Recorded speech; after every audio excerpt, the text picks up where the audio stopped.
Friends, ಇವತ್ತೊಂದು ತುಂಬ ಹಳೆಯ ಒಂದು ಪಲ್ಯ ಮಾಡ್ತಾ ಇದ್ದೇನೆ, ಬಾಳೆ ದಿಂಡಿನ ಪಲ್ಯ ಅಂತ. ಇದು ಕಿಡ್ನಿ ಸ್ಟೋನಿಗೆ, ಶುಗರ್, ಆಮೇಲೆ ಲಿವರ್, ಪ್ರತಿಯೊಂದಕ್ಕೂ ತುಂಬಾ ಒಳ್ಳೆಯದು. ಇದನ್ನು ಮಾಡೋದಕ್ಕೆ ಸ್ವಲ್ಪ ಕಷ್ಟ ಆಗಿರೋದ್ರಿಂದ ಯಾರು ಮಾಡೋದಿಲ್ಲ. ನೋಡಿ, ಇದನ್ನು ನಾವು ಬಾಳೆ ಗೊನೆ ಹಾಕಿದೆಯಲ್ಲ, ಆ ಗೊನೆ ಕಡಿತೇವಲ್ಲ, ಅದೇ ಬಾಳೆ ಗಿಡ ಆಗಬೇಕು. ಅದನ್ನು ಕಟ್ ಮಾಡಿ ಆಮೇಲೆ ಅದರದ್ದು ಪೂರ್ತಿ ತೆಗಿಬೇಕು. ನೋಡಿ, ಅದರದ್ದು ಪದರೆಲ್ಲ ಪೂರ್ತಿ ತೆಗೆದಾದ್ಮೇಲೆ ಅದರ ಒಳ ತಿರುಳು ಇದೆಯಲ್ಲ, ಅದರಿಂದ ಮಾಡೋದು ನಾವು. ಇದನ್ನು ಕಟ್ ಮಾಡೋದಕ್ಕೆ ಕೂಡ ತುಂಬ ಕಷ್ಟ. ಅಂದರೆ ಅದರ ನೂಲಿನ ಥರ ಎಲ್ಲ ಎಳೆ ಎಳೆ ಬರುತ್ತೆ, ಮತ್ತು ಕೈಯೆಲ್ಲ ಕಪ್ಪಾಗೋ ಚಾನ್ಸಸ್ ಚಾನ್ಸ್ ಇದೆ. ಅದರಿಂದ ನಾವು ಕೈಗೆ ಸ್ವಲ್ಪ ಎಣ್ಣೆ ಹಚ್ಚಿ ಮಾಡ್ಬೋದು ಇದನ್ನು. ನೋಡಿ, ಇಲ್ಲಿ ಬಂತು ನೋಡಿ, ಇದು ನೋಡುವಾಗ ಒಂಥರ ಟ್ಯೂಬ್ಲೈಟ್ ಥರ ಕಾಣ್ತಾ ಇದೆ ನೋಡಿ. ಇದನ್ನು ನೀರಿಗೆ ಕೂಡಲೇ ಹಾಕಬೇಕಿಲ್ಲ, ಇದ್ದರೆ ಕಪ್ಪಾಗುತ್ತೆ. ಆಮೇಲೆ ಮಸಾಲೆಗೆ ನಾವು ವೈಟ್ ರೈಸ್ ಒಂದು ಚಮಚ ತೊಗೊಂಡಿದ್ದೇನೆ. ಅದನ್ನು ಸ್ವಲ್ಪ ಫ್ರೈ ಆದಮೇಲೆ ಅದಕ್ಕೆ ನಾವು ಕರಿಬೇವು ಹಾಕೋಬೇಕು. ಇದೆಲ್ಲ ಡ್ರೈ ರೋಸ್ಟ್ ಮಾಡಬೇಕು, ಯಾಕಂದರೆ ಇದು ನಾವು ಸುಕ್ಕ ಮಾಡೋದ್ರಿಂದ ಇದನ್ನು ನಾವು ಎಣ್ಣೆ ಎಲ್ಲ ಹಾಕಬಾರ್ದು. ಎಣ್ಣೆ ಹಾಕಿದರೆ ಸ್ವಲ್ಪ ಅದು ಜಿಡ್ಡು ಥರ ಬರ್ಬೋದು. ಅದರಿಂದ ಇದು ಡ್ರೈ ರೋಸ್ಟ್ ಆದರೆ ತುಂಬ ಒಳ್ಳೆಯದು. ಸ್ವಲ್ಪ ಕಾವಲೆಲ್ಲ ಕಾಯಬೇಕು ಇದು ನಮ್ಮದು ಬಾಣಲೆಲ್ಲ. ನೋಡಿ, ಆಮೇಲೆ 1/4 ಟೀ ಸ್ಪೂನಷ್ಟು ಮೆಂತೆ, 2 ಟೀ ಸ್ಪೂನು ಕೊತ್ತಂಬರಿ, 1 ಟೀ ಸ್ಪೂನ್ ಜೀರಿಗೆ ತಗೊಂಡಿದ್ದೇನೆ. ಅದನ್ನು ಒಟ್ಟಿಗೆಲ್ಲ ಹಾಕ್ಬೋದು. ನೀವು ಟೈಮ್ ಇದ್ದರೆ ಬೇರೆ ಬೇರೆ ಬೇಕಾದರೂ ಹಾಕೋಬೋದು, ಏನು ಪರವಾಗಿಲ್ಲ. ನಾನು 6 ಬ್ಯಾಡಿಗೆ ಮೆಣಸು ಕೂಡ ತಗೊಂಡಿದ್ದೇನೆ. ಇಷ್ಟು ಸಾಕು ಇದಕ್ಕೆ. ಇದನ್ನು ನಾವು ಫಸ್ಟಿಗೆ ಒಮ್ಮೆ ನೋಡಿ ಈ ಥರ ಗ್ರೈಂಡ್ ಮಾಡ್ಕೋಬೇಕು. ಆಮೇಲೆ ನಾನು ಒಂದು ಹೋಳಷ್ಟು, ಅರ್ಧ ತೆಂಗಿನಕಾಯಿ ಅಂತ ಹೇಳ್ತೀವಲ್ಲ, ಅರ್ಧ ಪೀಸ್ ತಗೊಂಡು ಅದನ್ನು ಹಾಕ್ತೆ ಒಂದು 4 ಸಲ ತಿರುಗಿಸಿದರೆ ಆಯಿತು. ನೋಡಿ, ಸುಕ್ಕಾಗೆ ಇಷ್ಟೇ, ನಾವೇನು ಪೂರ್ತಿ ನುಣ್ಣಗೆಲ್ಲ ಮಾಡೋದಿಲ್ಲ. ಇದಿಷ್ಟು ಸಾಕು ನಮ್ಮ ಸುಕ್ಕ ಮಾಡೋದಕ್ಕೆ.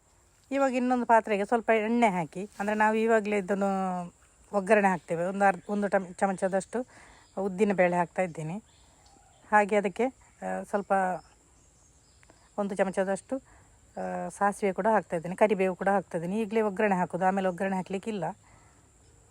ಅದು ಸ್ವಲ್ಪ ಚಟಪಟ ಅಂತ ಹೇಳ್ತದಲ್ಲ, ಅದೊಂದು ಅಂದರೆ ಬಾಣಲೆ ತುಂಬ ಬಿಸಿ ಆಗಿದ್ದರೆ ಬೇಗ ಅದು ಕಾಯುತ್ತೆ. ಅದು ಕಾದ ತಕ್ಷಣ ನಾನು ಈರುಳ್ಳಿ ಹಾಕ್ತಾಯಿದ್ದೀನಿ. 1 ಈರುಳ್ಳಿ ಹಾಕ್ಕೊಳ್ಳಿ, ತುಂಬ ಚೆನ್ನಾಗಾಗುತ್ತೆ ಅದರದ್ದು ಟೇಸ್ಟು. ತುಂಬ ಇಲ್ಲಂದರೆ ಹಾಕೋದಿಲ್ಲ, ಕೆಲವರು ಬೇಯುವಾಗ ಹಾಕೋತಾರೆ, ಈಗ ಹಾಕ್ಕೊಳ್ಳೋದಿಲ್ಲ. ಆದರೆ ಈವಾಗಲೇ ಹಾಕ್ಕೊಂಡ್ರೆ ಅದು ತುಂಬ ಚೆನ್ನಾಗಿ ಬರುತ್ತೆ. ಅದರಿಂದ ಒಮ್ಮೆ ಮಾಡಿ ನೋಡಿ. ಇವಾಗ ಅದು ಸ್ವಲ್ಪ ರೋಸ್ಟ್ ಆದರೆ ಸಾಕು. ಬಾಳೆ ದಿಂಡಿನ ಪೀಸ್ ಜಾಸ್ತಿ ಇದ್ದರೆ ಅದನ್ನು ಸ್ವಲ್ಪ ಮಜ್ಜಿಗೆಯಲ್ಲಿ ಹಾಕಿ ಫ್ರಿಜ್ಜಲ್ಲಿ ಇಡ್ಬೋದು. ಆಮೇಲೆ ಮಜ್ಜಿಗೆ ಚೇಂಜ್ ಮಾಡ್ತಾ ಇರ್ಬೋದು, ಒಂದು 3-4 ದಿವಸ ಮಾಡ್ಬೋದು ಬೇಕಾದರೆ. ನೋಡಿ, ಇದು ಕಾಯ್ತಾ ಬಂತು. ಇವಾಗ ನಾವು ಕಟ್ ಮಾಡಿದ್ದೇವಲ್ಲ ಬಾಳೆ ದಿಂಡು, ಅದನ್ನು ಹಾಕ್ತಾ ಇದ್ದೇನೆ. ಇದನ್ನು ಹಾಕಿದ ಮೇಲೆ ಒಂದು 3/4 ಕಪ್ಪಷ್ಟು, 3/4 ಇಲ್ಲ ಅರ್ಧ ಇಲ್ಲ 3/4 ಕಪ್ಪಷ್ಟು ನೀರು ಹಾಕಿ ಬೇಯಿಸೋದಕ್ಕೆ ಇಟ್ಟರೆ ಆಯಿತು. ನಾನು ಒಂದು ಅರ್ಧ ಚಮಚ ಅರಿಶಿನ, ಆಮೇಲೆ ಒಂದು ಸ್ವಲ್ಪ ಉಪ್ಪು ಹಾಕ್ತೇನೆ. ನಾನು ರುಚಿಗೆ ತಕ್ಕಷ್ಟು ಉಪ್ಪು ಬೇಕು. ಇದರಲ್ಲಿ ನೀರು ಬಿಟ್ಕೊಳ್ಳುತ್ತೆ, ಅದರಿಂದ ಜಾಸ್ತಿ ನೀರೆಲ್ಲ ಹಾಕೋದಕ್ಕೆ ಹೋಗಬೇಡಿ.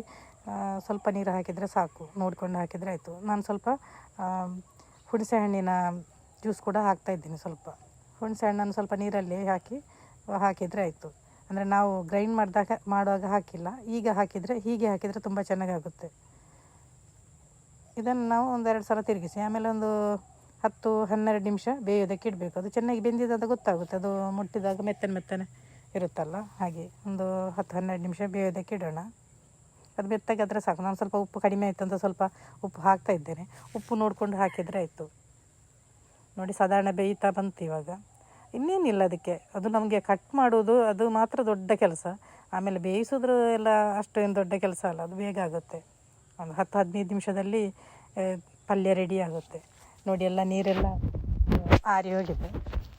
ಇನ್ನು ನಾವು ಅದಕ್ಕೆ ಮಸಾಲೆ ಗ್ರೈಂಡ್ ಮಾಡಿದ್ದೇವಲ್ಲ ಅದನ್ನು ಹಾಕಿ ಒಂದು 5 ನಿಮಿಷ ಮೀಡಿಯಮ್ ಫ್ಲೇಮಲ್ಲಿ ಬೇಯಿಸಿದರೆ ಆಯಿತು. ಅಂದರೆ ಅದರದ್ದು ಹಸಿ ವಾಸನೆ ಹೋದರೆ ಆಯಿತು ಅಷ್ಟೇ. ತುಂಬಾ ಬಿಡಿಯಾಗಿ ಬಂದಿದ್ದು, ತುಂಬಾ ಚೆನ್ನಾಗಾಗುತ್ತೆ. ಅದರ ಟೇಸ್ಟ್ ಕೂಡ ಸೂಪರಾಗಿರುತ್ತೆ. ನೀವೊಮ್ಮೆ ಮಾಡಿ ನೋಡಿ ಬೇಕಾದರೆ. ಅದು ಮೀಡಿಯಮ್ ಫ್ಲೇಮಲ್ಲೇ ಇಡಿ, ಇಲ್ಲದಿದ್ದರೆ ಸ್ವಲ್ಪ ಅಂದರೆ ಅದರಲ್ಲಿ ನೀರಿನ ಅಂಶ ಇಲ್ಲಲ್ಲ, ಅದರಿಂದ ಸೀದೋಗ್ಬೋದು. ಅದಕ್ಕೋಸ್ಕರ ಸ್ವಲ್ಪ ಮೀಡಿಯಮ್ ಫ್ಲೇಮಲ್ಲಿ ಹಾಕಿಬಿಟ್ಟು ಮಾಡಿದರೆ ಆಯಿತು. ನೋಡಿ, ಇದು ರೆಡಿ ಆಯಿತು ನಮ್ಮದು. ಒಂದು 4-5 ನಿಮಿಷದಲ್ಲಿ ಬೇಯುತ್ತೆ ಅದು. ಅದರದ್ದು ಹಸಿ ವಾಸನೆ ಎಲ್ಲ ಹೋಗುತ್ತೆ. ತುಂಬಾ ರುಚಿಕರವಾದ ಪಲ್ಯ. ಅದು ತುಂಬ ಕಷ್ಟ ಅಂತ ಯಾರು ಮಾಡೋದಕ್ಕೆ ಹೋಗೋದಿಲ್ಲ. ನೀವು ಮನೆಯಲ್ಲಿ ಏನಾದರೂ ಬಾಳೆ ಇದ್ದರೆ ಮಾಡಿ ಒಮ್ಮೆ. ಎಲ್ಲ ಕಾಯಿಲೆಗೂ ರಾಮಬಾಣ ಅಂತ ಹೇಳ್ಬೋದು. ಅದರದ್ದು ಕಿಡ್ನಿ ಸಂಬಂಧಪಟ್ಟದ್ದು, ಹಾರ್ಟಿಗೆ ಸಂಬಂಧಪಟ್ಟು, BP, ಶುಗರ್ ಎಲ್ಲದಕ್ಕೂ ಇದು ಒಳ್ಳೆಯದಾಗುತ್ತೆ. ನಮ್ಮ ಬಾಳೆಕಾಯಿ, ಬಾಳೆ ಹೂ, ಬಾಳೆ ದಿಂಡು ಎಲ್ಲವೂ ಒಳ್ಳೆಯದು.